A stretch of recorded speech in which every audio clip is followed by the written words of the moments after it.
here with Stephanie Breedlove, the founder of Breedlove and Associates. This starts back in 1992 during record deficits and increased poverty. So in 1992, there were 10 million Americans out of work. The country faced record deficits and poverty, where welfare rolls were growing. Family incomes were losing ground to inflation, and jobs were being created at the slowest rate since the Great Depression. That's when Stephanie Breedlove started a payroll company. And rather than compete with the big providers, she decided to focus on providing payroll for parents who had a nanny. And it was this tiny slice of the payroll market. But yet 20 years later, she sold Breedlove and Associates for $54 million. So there's something to learn here.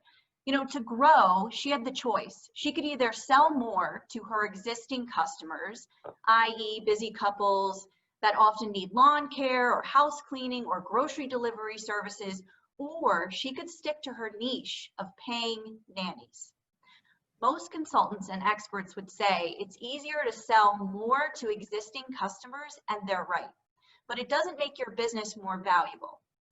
Breedlove decided to stick to her niche and find out that she found that there were more parents who needed to pay their nannies. And that decision is what laid the foundation for a more valuable business. So investors like Warren Buffett look for companies with a deep and wide competitive moat. That gives the owner pricing authority. And when you have a differentiated product or service, we call it having the monopoly control. And companies with monopoly get significantly higher acquisition offers. So rather than selling existing customers generic services in commoditized markets, Breedlove focused on selling one thing to as many customers as she could. So the takeaways here are, how can you focus your business on doing one thing? How can you focus your business on your uniqueness and exploit that?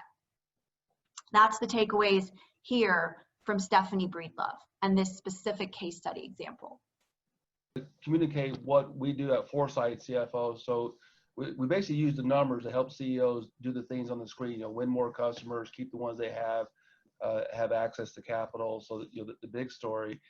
And we do this through growth CFO work and accounting work. So it goes right to what Loman spoke about. We're making sure you have good numbers, and then forecasting forward to make sure that,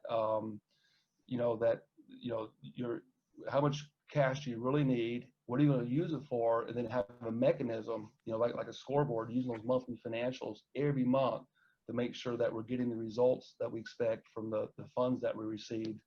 And these are the habits of profitability. These are the, you know, when we do this with CEOs at every stage of the business, you get the results. You have visibility and you get confidence to execute.